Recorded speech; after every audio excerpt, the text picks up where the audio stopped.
ناظرین کرام، السلام علیکم ورحمۃ اللہ وبرکاتہ۔ تو ہم آپ حضرات کے لیے لائے ہیں قاری حنیف ملتانی کا بیان، جس کا عنوان ہے قیامت کے دن کا منظر۔ تو چلو چلتے ہیں بیان کی طرف۔ اذا الشمس کورت، سورج بے نور ہو کر زمین پہ گر پڑے گا۔ وَإِذَا النُّجُومُ انْكَدَرَتْ، ستارے ٹوٹ ٹوٹ کر دھڑام دھڑام سے زمین پہ گر پڑیں گے۔ وَإِذَا الْجِبَالُ سُيِّرَتْ، یہ اتنے وزنی پہاڑ کپاس کے گالوں کی طرح ہوا میں اڑتے پھریں گے۔ وَتَكُونُ الْجِبَالُ كَالْعِهْنِ الْمَنْفُوشِ، پہاڑوں کا وزن ختم، زمین کا وزن ختم، دریا ندی نالے سمندروں کا پانی ختم۔ حدیث میں آتا لوگ اتنے روئیں گے، آنکھوں سے پانی ختم ہو جائے گا، خون کے آنسو نکلیں گے۔ اتنا خطرناک وقت ہوگا، اتنا بھیانک وقت ہوگا، اتنا تباہ کن وقت ہوگا۔ مسلم شریف کی روایت ہے، فرمایا ایک آدمی کی زبان اتنی مارے پیاس کے باہر لٹک جائے گی، اس پہ 18 آدمی کھڑے ہو سکے۔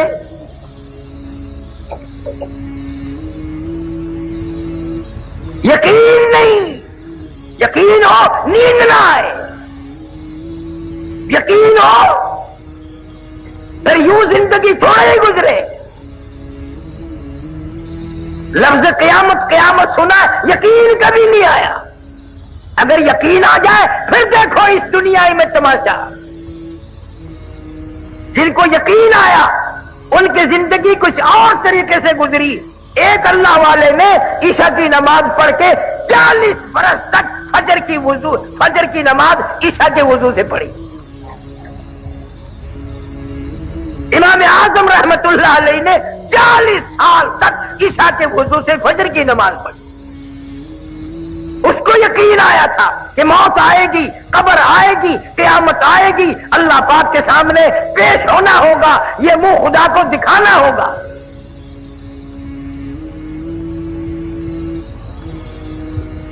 دنیا کی عدالت پہ یقین ہے کہ عدالت نے بلایا ہے، جانا پڑے گا، اور خدا کی عدالت پہ تیرا یقین نہیں۔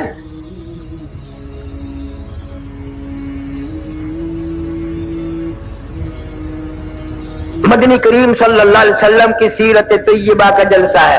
اصل سیرت تو یہ ہے کہ آدمی بیوی بچے چھوڑ کر، خاندان چھوڑ کر، دکان مکان بنگلہ کوٹھی چھوڑ کر ایسی طرف جاتا ہے، واپس کبھی نہیں آیا۔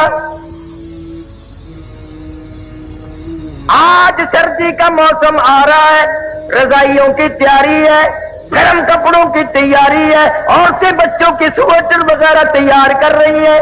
گرمی آئے گی، ہوا کا کام تیار ہے، پنکھوں کی صفائی ہو رہی ہے، نئے پنکھے خریدے جائیں گے، پتلے کپڑوں کی تیاری ہے۔ او مسلمانوں، سرگردے کے مسلمانوں، مجھے یہ بتاؤ قیامت کی خبر کی تیاری ہم کب کریں گے؟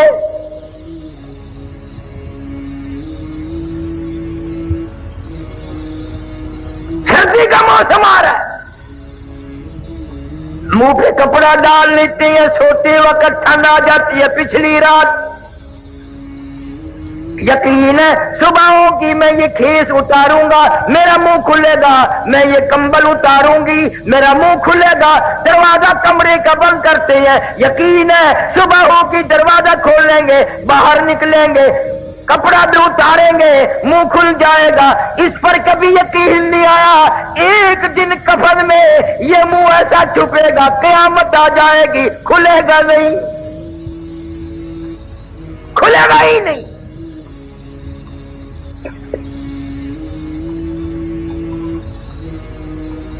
نئے نئے انداز کی آج ہماری موت آ رہی ہے۔ برہیمیان خارشین میں چند مہینے ہوئے، ایک عالم کا انتقال ہوا، اخباروں میں بھی آیا، میں خود بھی گیا تھا۔ مغرب کی جماعت خود کرائی مولوی صاحب نے، اور بعد میں 2 سنتیں پڑھنے لگے۔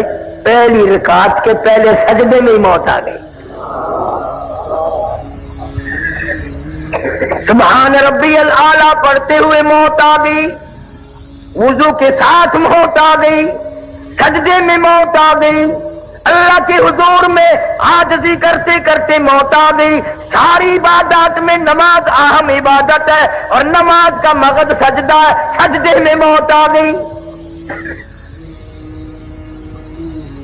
اب دل تو تمہارا بھی کرتا ہے سجدے میں موت آ جائے, پر مسجد میں آتے نہیں. کیا حضرت اسرائیل تجھے پکڑ کے دھڑام سے مسجد میں پھینک دے گا کہ سجدے میں گرجا میں آ رہا ہوں؟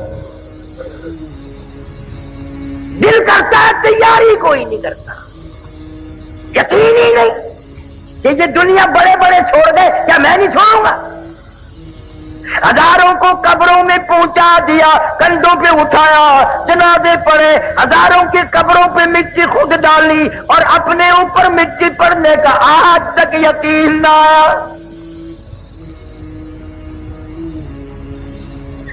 ہزاروں کو میتوں کو غسل دیتے ہوئے دیکھا, غسل خود بھی دیے اور اپنا یقین کوئی نہیں. پتہ نہیں میری اس حالت میں موت آئے, غسل بھی نہ ملے, کفن بھی نہ ملے, قبر بھی نہ ملے, جنازے کی نماز بھی کوئی نہ پڑھے. حالات بن رہے ہیں, تمہارے سامنے بن رہے ہیں. پچھلے دنوں ملتان کے پاس سپر ایکسپریس کا حادثہ ہوا, اخباروں میں آیا 6 بوگی تباہ ہو گئی, ان لوگ 5 آدمی مرے. یعنی ایک آدمی 2 بوگیوں میں لچکا ہوا تھا.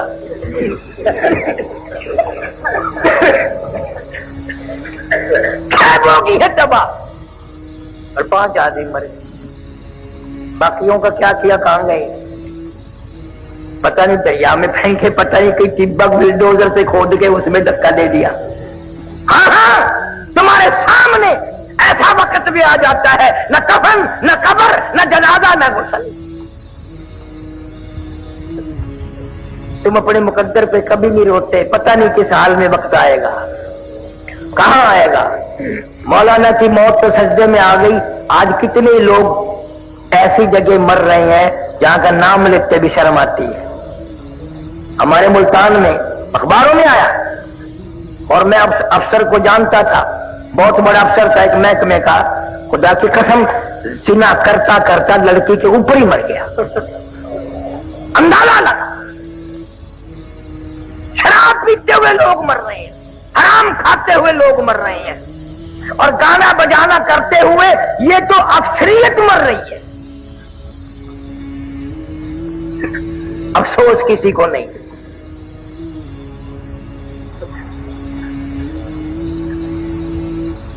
سیرت النبی صلی اللہ علیہ وسلم کا ایک بہت بڑا عنوان ہے.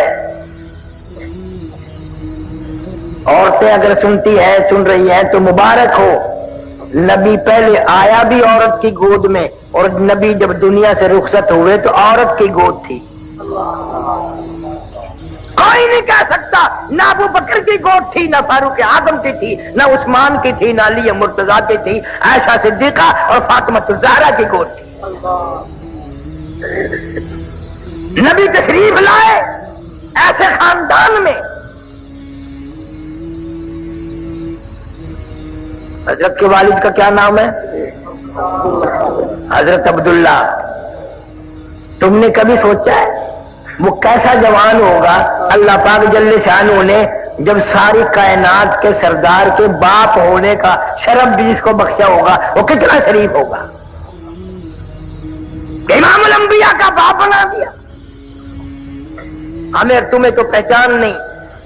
سیرت کی کتابوں میں لکھا ہے کہ ایک لڑکی یہودی حضرت عبداللہ کے چہرے پہ اس کی نگاہ پڑی مکے کے بازار میں, راستہ روک کے کہنے لگی, نوجوان میری ساتھ شادی کر لو.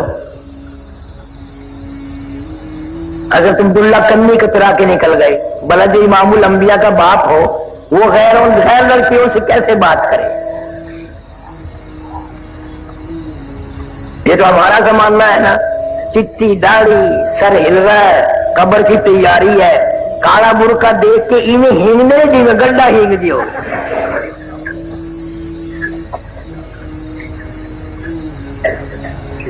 یہ بڑے میاں قبر کی تیاری کر رہے ہیں.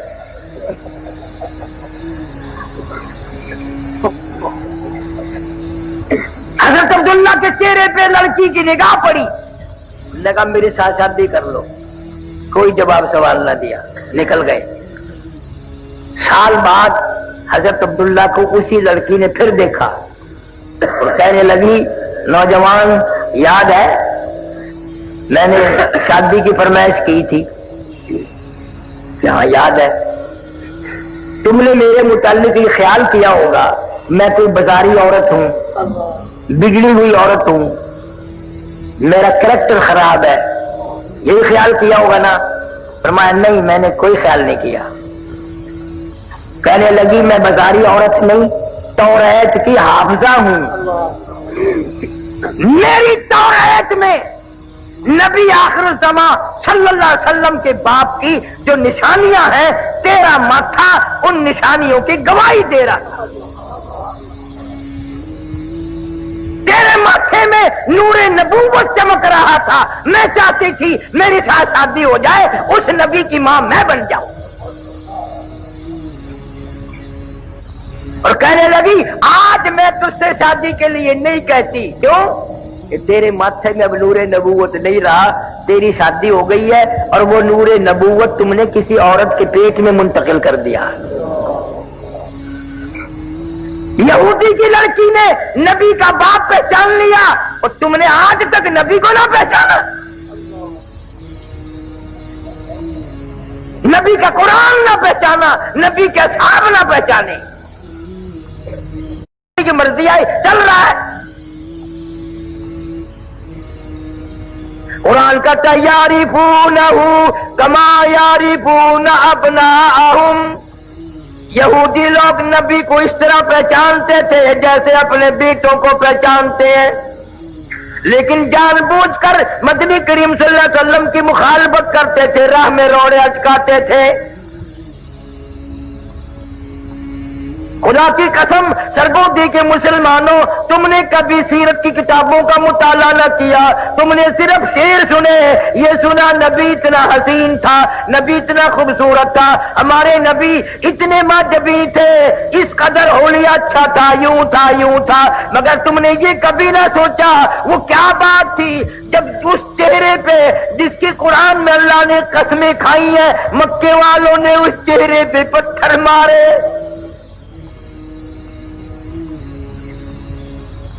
ارشاد فرماتے ہیں اشد الناس الانبیاء ثم امثل او کما قال النبی صلی اللہ علیہ وسلم. حضور فرماتے ہیں 1,24,000 رسولوں, پیغمبروں, نبیوں کو جتنا اللہ کی راہ میں ستایا گیا, ان سب کے مقابلے میں مجھ اکیلے کو ستایا گیا.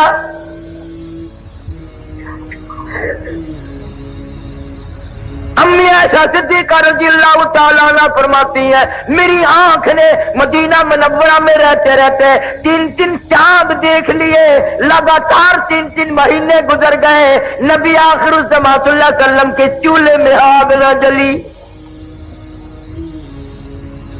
اور فرماتی ہے کتنا وقت تو ایسا گزرا, مجھے خود 24 گھنٹے میں ایک کھجور کا دانہ اور ایک پیانے کا پیالہ ملتا تھا,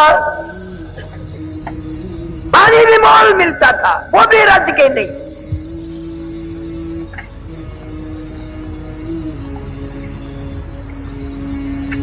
کتنی تکلیفیں اٹھائی ہے اس یتیم مکہ صلی اللہ علیہ وسلم نے.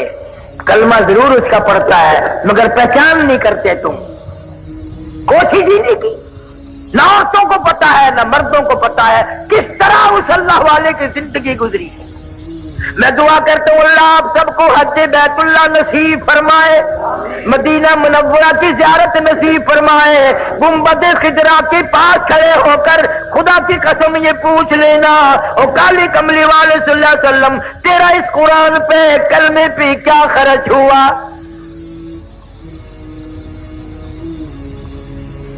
جناب ابو بکر صدیق رضی اللہ تعالیٰ عنہ فرماتے ہیں میں اپنے گھر سے نکلا، اچانک میں بیت اللہ شریف کی طرف آ نکلا، میرے کانوں میں شور کی آواز آئی، لڑائی جھگڑے کی آواز آئی، میں سمجھا قبیلے آپس میں لڑے ہوں گے، خاندان آپس میں جھگڑتے ہی رہتے ہیں، لیکن حرم میں جب میں پہنچا، میں بیت اللہ میں پہنچا، میں خانہ کعبہ میں پہنچا، میری آنکھ نے دیکھا سارا مکہ مارنے والا، ایک یتیم مکہ مار کھانے والا، کوئی ادھر سے دھکا دیتا ہے، کوئی ادھر سے مارتا ہے، کیوں؟ اس لیے کہ اللہ کا قرآن خانہ کعبہ میں کیوں پڑھا؟ صدیق اکبر رضی اللہ تعالیٰ عنہ فرماتے ہیں میں نے ظالموں کو ادھر ادھر ہٹایا، بڑا منع کیا، اور یوں بھی میں نے کہا اتقتلون رجلا ان یقول ربی اللہ، کیا اس جرم میں ایک آدمی کو قتل کرنا چاہتے ہو؟ اس کا قصور یہی ہے، گناہ یہی ہے، وہ کہتا ہے کہ رب میرا اللہ ہے۔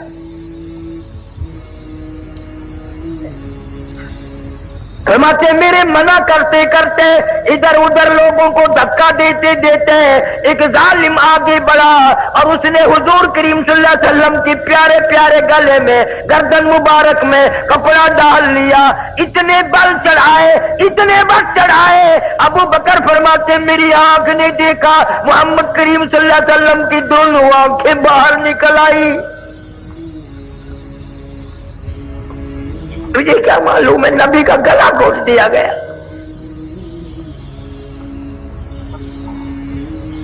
صدیق اکبر رضی اللہ تعالیٰ عنہ فرماتے ہیں اس ظالم کو میں نے ہٹایا، بڑی مشکل سے آپ کے گلے میں سے کپڑا نکالا، ایک اور کمینے نے آ کر آپ کے گردن مبارک میں کپڑا ڈال کر اتنا زور سے جھٹکا مارا، میری آنکھ نے دیکھا حضور صلی اللہ علیہ وسلم کے منہ مبارک میں جھاگ آ گئے۔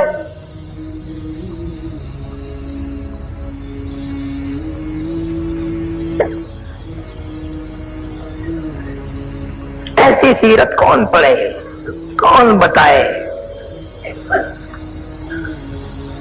امی عائشہ صدیقہ رضی اللہ تعالیٰ عنہ قسم کھا کے فرماتی ہیں 23 برس میں ایک وقت بھی ایسا نہیں جو نبی صلی اللہ علیہ وسلم نے پیٹ بھر کے کھانا کھایا ہو۔ 23 سال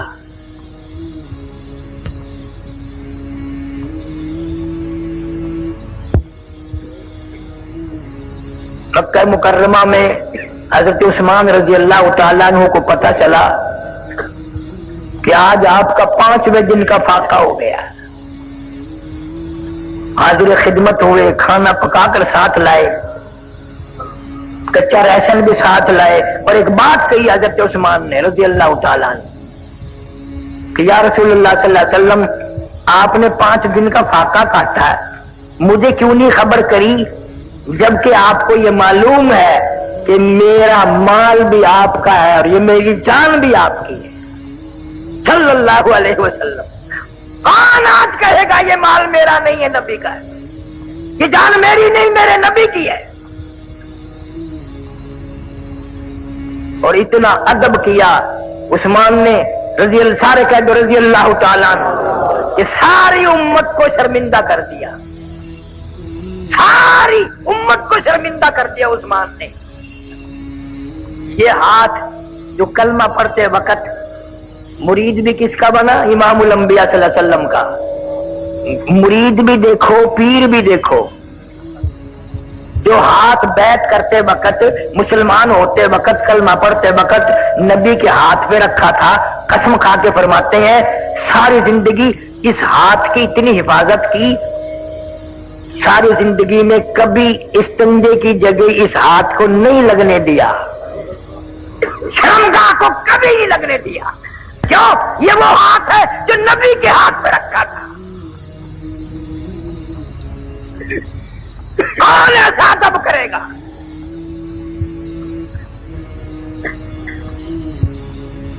نام کے ہم مسلمان ہیں، کام کے مسلمان مر گئے، اللہ والے رخصت ہو گئے،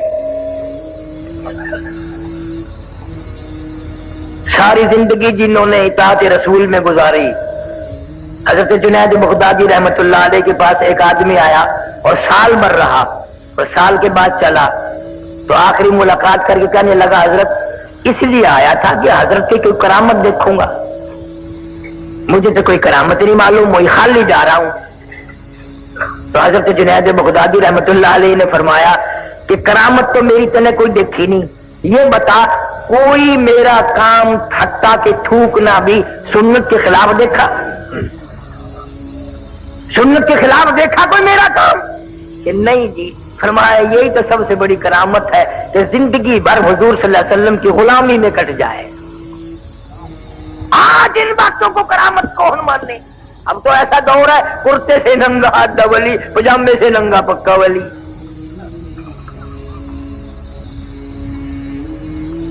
سنت کی تابع داری کو لوگ ولایت نہیں سمجھتے۔ ہمارے اکابر علماء دیوبند نے حد کر دی تقوی میں، پرہیزگاری میں، علم میں، عمل میں، برتاؤ میں، جہاد میں۔ مولانا مظفر حسین کاندھلی رحمت اللہ علیہ قریب کے زمانے کے بزرگ گزرے ہیں، نواب حیدرآباد، نواب ملیر کوٹلا، نواب گوالیر، یہ مسلمان نواب جو تھے تو آپس میں اکٹھے ہوتے، آپ باتیں چلتی ہیں، ایک دوسرے کو کہتے ہیں تیری کمائی حرام ہے، تیری کمائی ٹھیک نہیں ہے، قسم خدا کی۔ پھر فیصلہ یہ ہوتا کہ مولانا مظفر حسین کو کوئی لقمہ کھلا کے دیکھو، اگر اس کا مال حلال ہے تو ہضم ہو جائے گا، ورنہ مولانا کو الٹی ہو جائے گی۔ میرے اکابر ایسے تھے، ان کے حلق کو کسوٹی کے طور پر استعمال کیا گیا۔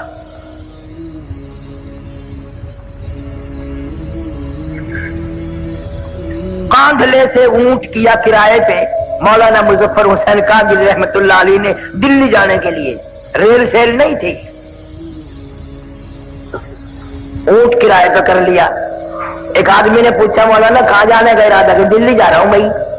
یہ جیب میں سے رکا نکالا کاغذ کا، میرا یہ کاغذ تو دے دینا فلانے آدمی کو۔ مولانا فرمانے لگے ٹھہر جا، کیوں؟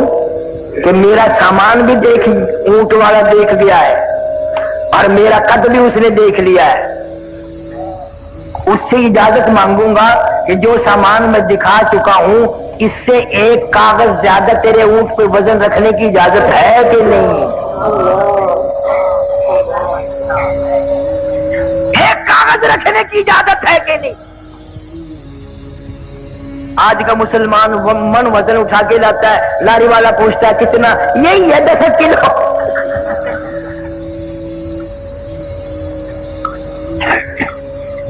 اچھے والے لوگ آپ کا ٹکٹ گاڑی میں لے لیتے ہیں، چیٹی آتا ہے نہیں نیچے کو یوں کو رات دن فریب، دھوکہ بازی، بدماشی۔ مولانا مظفر حسین کاندھلی رحمت اللہ علیہ نے دلی سے بہلی کرائے پہ کی، بیلوں والی کاندھلے آنے کے لیے۔ دوران سفر تھوڑے سے چلے تھے، دلی سے پوچھ لیا اس بہلی والے سے کہ بھئی یہ بہلی کس کی ہے؟ اس نے بتایا فلانی کنجری کی ہے۔ اوئے ہوئے ہوئے، مولانا نیچے اتر گئے، بھائی مجھے پیشاب کرنا ہے، اور پھر اس کے ساتھ پیدل چلتے رہے۔ میرے پیر دکھ ہیں، میں سیدھے کر رہا ہوں، ذرا کھل جائیں گے نا؟ وہ کہنے لگا راستے میں مولانا میں سمجھ گیا ہوں، آپ اس بیلی میں سواری نہیں کریں گے، کنجری کی ہے۔ میں نے بتا دیا، برا کیا میں نے بتا دیا کہ ہاں بھی بات تو اسی طرح۔ اور کہنے لگا مولانا پھر مجھے واپس ہی کر دیتے، میں واپس چلا جاتا۔ فرمایا کرایہ پورا دوں گا، وعدہ کر کے آیا ہوں کہ کاندھلے جا کے کرایہ دوں گا، اگر یہاں سے تجھے پیسے دے کے واپس کر دوں تو وعدے خلافی ہو گئی۔ یہ سن کر بیلی میں چڑھے ہی نہیں کہ یہ کسی کنجری کی ہے۔ اور آج کا دور دیکھو، مولوی کو پیسے دی جائے کنجری، دعا کرنا اللہ برکت دے، مولوی صاحب نے جوڑی پھیلا رکھی، یا اللہ اس کے کاروبار میں برکت کر۔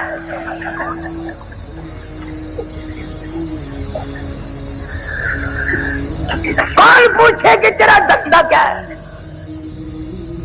قبلہ والد صاحب مرحوم میرے زندہ تھے، ملتان کے چوک بازار سے ہم گزرنے لگے، ایک آدمی نے اٹھ کر کے میری یوں بازو پکڑا، قاری حنیف ہے؟ میں نے کہا ہاں۔ کہنے لگا جمعے میں سب کے لیے دعا کرتا ہے، میرے لیے بھی دعا کر، میری دکان بالکل ختم ہو گئی ہے۔ تو مولویوں کی تو عادت ہے فوراً کا یہ اللہ برکت کرے بھائی، اور میں نے یوں پوچھ لیا مگر تیرا کاروبار کیا ہے؟ یہ کہنے لگا کفن بیچتا ہوں۔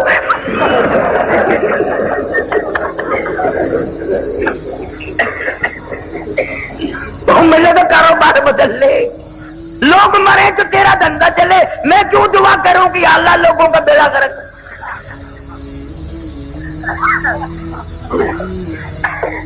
ہمارے یہاں ملتان میں ڈاکٹر سعید صاحب ہیں، زندہ ہیں، ابھی لکڑ منڈی موڑ پہ ہیں۔ انہوں نے جب کتنے سال کی بات ہوگی پہلے جب دکان کھولنے کا پروگرام بنایا تو میرے دوست مجھے بھی لے گئے کہ جی ڈاکٹر صاحب دکان کھول لیں گے، دعا کرو۔ بوتلیں پلائی، بندی کھلائی، پکوڑے کھلائے، اور پھر وہ شیخ ستار مجھے کہ اللہ کرے صاحب دعا کرو اللہ کرے دکان چنگی چلے۔ میں کبھی بوتل کے پیسے لے لو، مٹر کے لے لو، میں تو دعا نہیں کرتا۔ میں لوگوں کا بیڑا کرا کو بیمار پڑے تو اس کی دکان چلے، میں کیوں دعا کرتا؟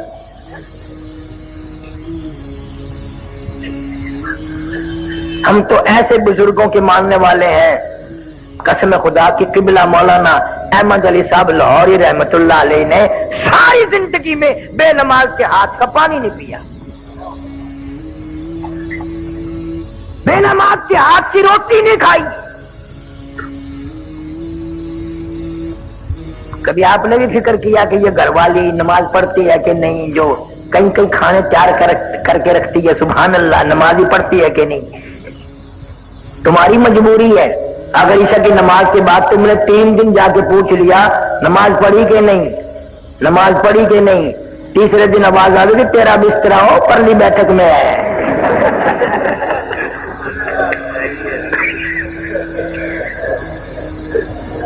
کون پوچھے؟ اب تو بلکہ ماحول ایسا بن گیا، مرد غلام ہے عورتوں کے، اس گھر سے نکلتا کہتا ہے میری روٹی نہ پکائیے، ہوٹل سے کھا لوں گا۔ اب گھر والوں کو تم کبھی ہاتھ دھونے کے لیے نماز کے لیے کہہ بھی دو گے، ہوٹلوں پہ ایسے چھوکرے آٹا گونتے ہیں، آٹا ملتے ملتے کبھی آگے سے کھجایا کبھی پیچھے سے کھجایا، نمک ڈالنے کی ضرورت ہی نہیں رہتی۔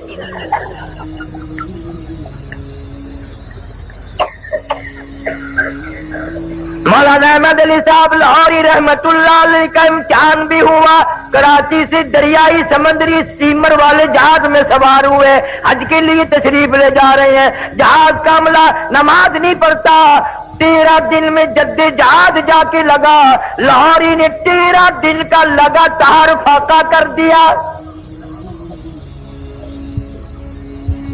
13 دن کا فاقہ کر دیا۔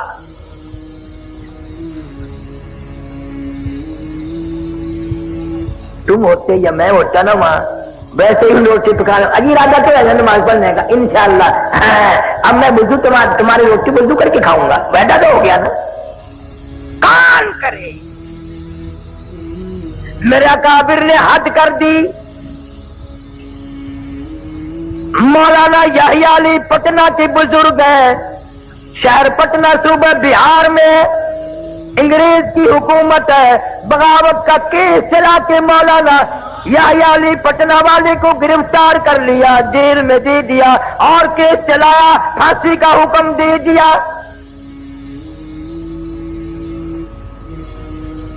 سپرڈنٹ جیل نے انگریز گورنمنٹ کو خبر دی کہ یہ مولوی جب سے پھانسی کی کوٹڑی میں آیا ہے ہم اس کا روز وزن کرتے ہیں، اس کا روز بروز وزن بڑھ رہا ہے اور چہرے پہ نکھار آ رہا ہے۔ کلکتے سے ٹیلی گرام آیا بیوی بیگم کی طرف سے میں بڑی بیمار ہوں، رانچی جیل میں ہے مولانا آزاد، بڑی بیمار ہوں، مجھے امید نہیں بچنے کی، میرا آخری وقت ہے، خدا کے لیے کسی طرح ضمانت پہ آ جاؤ، میرا منہ دیکھ جاؤ، اپنا منہ دکھا جاؤ۔ مولانا آزاد نے جوابی ٹیلی گرام دے دیا، اگر تیرا وقت آ گیا کلمہ پڑھتی ہوئی چلی جا، درود پاک پڑھتی ہوئی چلی جا، استغفار کرتی ہوئی چلی جا، قرآن کی تلاوت کرتی ہوئی چلی جا، میں تجھ سے ملنے کے لیے، تیرا منہ دیکھنے کے لیے انگریز جیسے کمینے سے ضمانت کی بھیک مانگنے کو تیار نہیں۔